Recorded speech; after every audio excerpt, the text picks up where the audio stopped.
வணக்கம். பரபரப்பு மீடியா செய்திகளுக்காக நான் நிரோஷன். சிரியாவின் ஜனாதிபதியாக பஷார் அல் அசாத்தின் இறுதி தினங்களில் என்ன நடந்தது என்று முழுமையான தகவல்கள் இப்போது வெளியாகியுள்ளன. ஒரு சர்வாதிகாரியின் சடுதியான வீழ்ச்சி எப்படி நடந்தது என்பது சுவாரஸ்யமான விஷயமாகவே உள்ளது.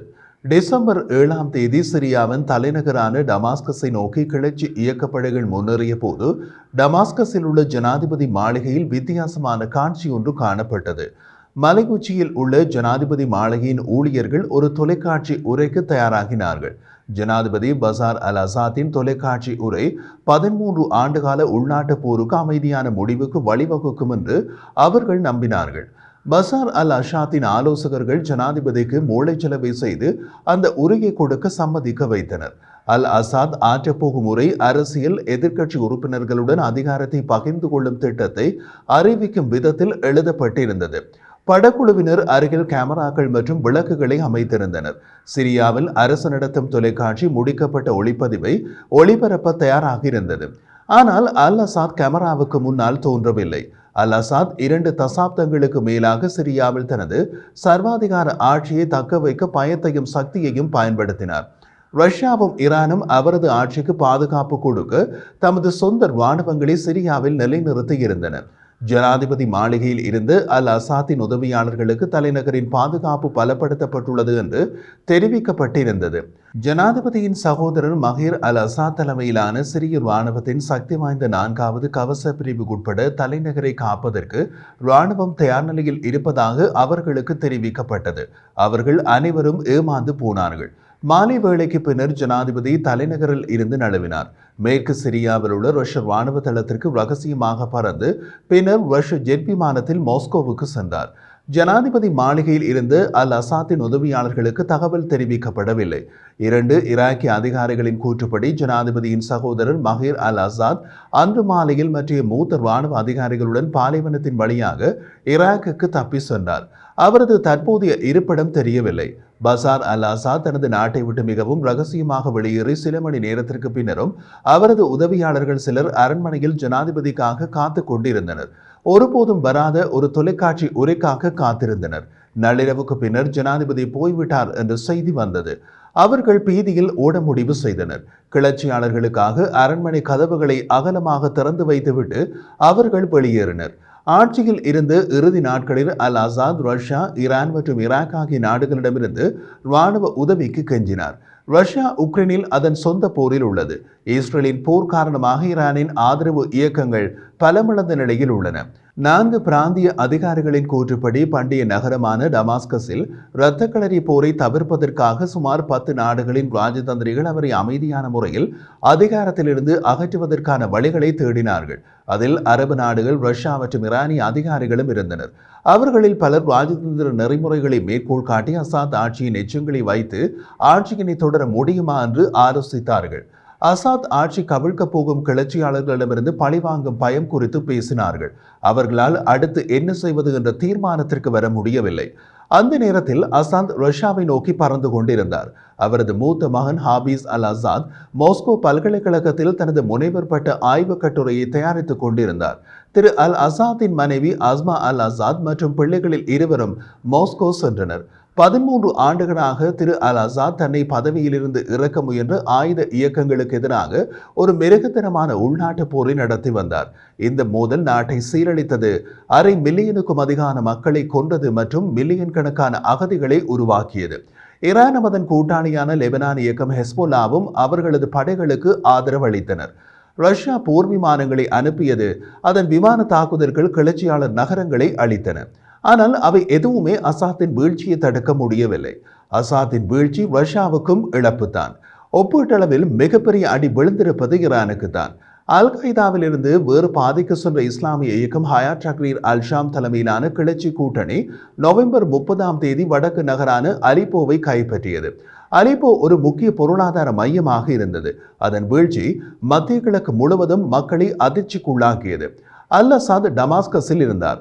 அவரது ஊழியர்கள் சங்கடமாக இருப்பதை கண்டார். இருப்பினும் தலைநகரம் பாதிக்கப்படக்கூடியது என்று யாரும் நினைக்கவில்லை. பல வருட கால போரில் தனது இராணுவம் தரைமட்டமாக்கப்பட்டதை அறிந்த திரு அல் அசாத் தனக்கு முன்னர் உதவிய வெளிநாட்டு சக்திகளின் உதவியை நாடினார். டெஹ்ரானில் இஸ்லாமிய புரட்சிகர காவலர் படையின் மூத்த தளபதிகள் திரு அல் அசாத்துக்கு உதவுவதற்கான வழிகளை ஆராய்வதற்காக அவசர கூட்டங்களை நடத்தினார்கள் என்று 3 ஈரானிய அதிகாரிகள் கூறியுள்ளனர். அலிப்போ வீழ்ந்த 2 நாட்களுக்கு பின்னர் ஈரானின் வெளியுறவு அமைச்சர் அப்பாஸ் அராக்ஷி தலைநகர் டமாஸ்கஸுக்கு பயணம் செய்தார். டமாஸ்கஸின் பாதுகாப்பு நிலையானது என்பதை பகிரங்கமாக உறுதிப்படுத்தினார். அவர் தெருவில் குடும்பங்களுடன் புகைப்படம் எடுப்பதையும் பிரபல ஷவர்மா உணவகத்தில் தனது சிறிய வெளியுறவு அமைச்சருடன் சாப்பிடுவதையும் தொலைக்காட்சி கேமராக்கள் படம் பிடித்தன. திரு அல் அசாத் ஈரானுடன் இறுதி வரை நிற்கும் என்று ஈரானிய செய்தி ஊடகங்களுக்கு அவர் உறுதியளித்தார். ஆனால் ஈரானின் தேர்வுகள் குறைவாகவே இருந்தன. சிரிய போர் முழுவதும் திரு அல் அசாத்திற்கு உதவ ஈரான் பெரும் இராணுவ உதவிகளை வழங்கியது. ஈரான் தனது சொந்த தளபதிகள் மற்றும் இஸ்லாமிய புரட்சிகர காவலர் படைகளின் துருப்புகளையும் ஹெஸ்போல்லாவிலிருந்து கமாண்டோக்களையும் அனுப்பியது. ஆனால் ஹெஸ்போல்லா இஸ்ரேலுடனான தனது சொந்த போரில் மிக மோசமாக பாதிக்கப்படவே சிரியாவிலிருந்து தமது பெரும்பாலான துருப்புக்களை திருப்பி அழைத்துக் கொண்டது. இஸ்ரேல் ஹெஸ்போல்லாவின் ஆயிரக்கணக்கான துருப்புக்களை கொன்றது அல்லது காயப்படுத்தியது. அதன் பல ஆயுதங்களை அழித்தது மற்றும் அதன் உயர்மட்ட தலைவர்களில் பலரை கொன்றது. சிரியாவுக்கு செல்லும் ஈரானிய விமானங்களையும் அங்கு தரைப்படைகளை அணி திரட்டுவதையும் இஸ்ரேல் அச்சுறுத்தியது. அந்த சூழ்நிலையில் அல் அசாத்தை பாதுகாக்க ஈரானுக்கு எந்த நடைமுறை வழியும் இல்லை. அலிப்போவை தனது இராணுவம் கைப்பற்ற தவறிவிட்டதால் திரு அல் அசாத் குழப்பத்திலும் கோபத்திலும் இருப்பதாகவும் சிரிய ஜனாதிபதிக்கு நிலைமையை பற்றி துல்லியமான அறிக்கைகளை கொடுக்கப்பட இல்லை என்றும் ஈரானிய வெளியுறவு அமைச்சர் அராக்சி ஈரானிய அரசு ஊடகத்திடம் கூறினார். 2 ஈரானிய அதிகாரிகளின் கூற்றுப்படி அல் அசாத்திற்கு டமாஸ்கஸின் பாதுகாப்பை உயர்த்துவதற்கான ஒரு தந்திரோபாய பின்வாங்கல் நடவடிக்கையாக அவரது படைகள் அலிப்போவிலிருந்து வெளியேறியதாக அவரது தளபதிகள் விவரித்துள்ளனர்.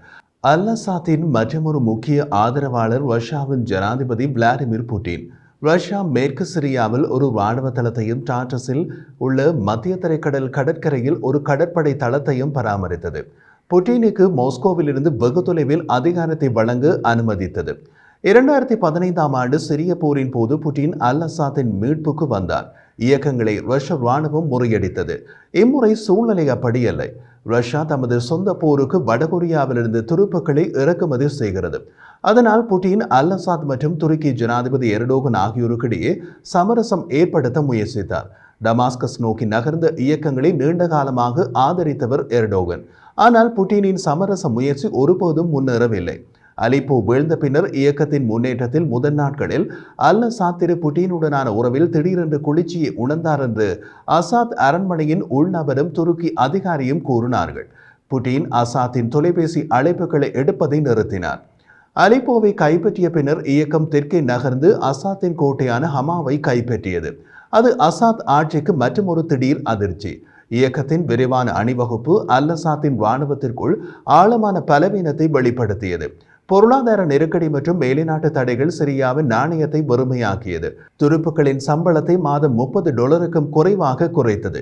பலர் கொல்லப்பட்டனர். இராணுவம் கட்டாயப்படுத்தப்பட்டவர்களை பெரிதும் நம்பியிருந்தது. அவர்கள் மோசமான உணவு மற்றும் காலாவதியான சாதனங்களுடன் இருந்தனர். கிளர்ச்சி இயக்கங்களும் பெரும்பாலும் இலகுரக ஆயுதங்களை ஏந்தி இருந்தனர். ஆனால் அவர்களுக்கு ஒரு பெரிய நன்மை இருந்தது. அது ஆளற்ற விமானங்கள். அவை சிறிய இராணுவ கட்டளை மையங்களை தாக்கவும் ஆட்சி துருப்புக்களை சிதறடிக்கவும் பயன்படுத்தப்பட்டன. அல் அசாத்தின் படைகள் ஆளற்ற விமானங்களை எதிர்கொள்ள வழியில்லை. 4 ஈரானிய அதிகாரிகளின் கூற்றுப்படி டெஹ்ரானின் இராணுவ தளபதிகள் சுப்ரீம் தலைவர் அயத்துல்லா அலி கமேனியிடம் HTS இயக்கம் ஈரானால் உதவ முடியாத அளவுக்கு வேகமாக முன்னேறி வருவதாக தெரிவித்தனர். அதிர்ச்சியடைந்த அலி கமேனி மூத்த ஆலோசகர் அலி லரிஜானியை டமாஸ்கஸுக்கு ரகசிய பயணமாக அனுப்பினார்.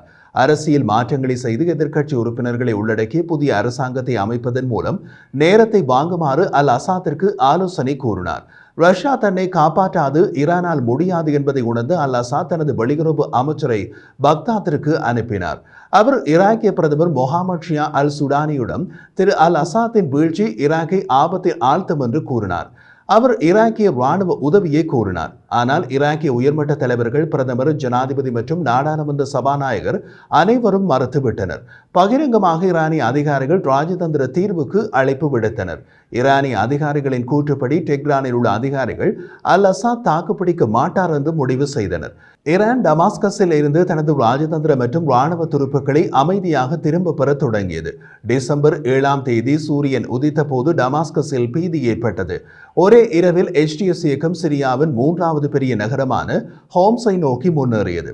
ஹோம்ஸ் தான் கிளர்ச்சியாளர்களுக்கும் தலைநகருக்கும் இடையில் நிற்கும் கடைசி முக்கிய நகர்ப்புற மையமாகும்.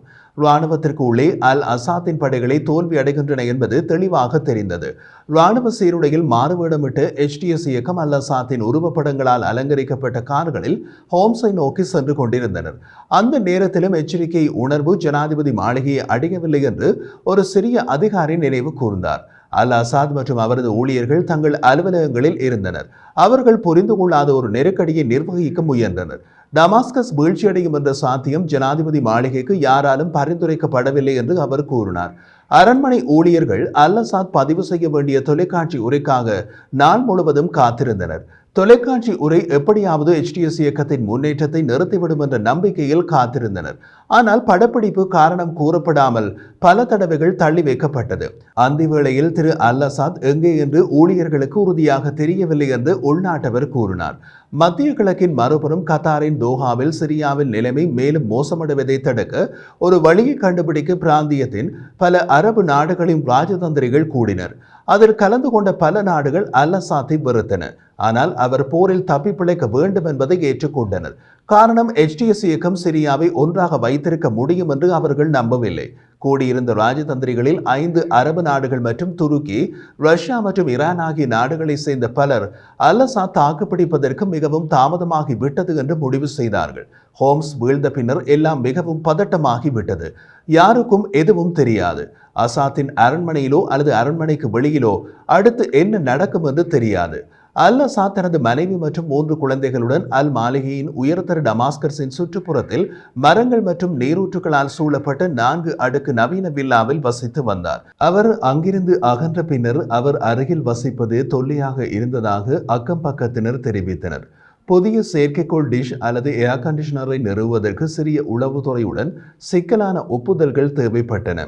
அதனால் தான் டிசம்பர் 8ஆம் தேதி அதிகாலையில் அசாத்தின் காவலர்கள் அலறுவதை கேட்ட அக்கம் பக்கத்தினர் துள்ளி குதித்தனர்.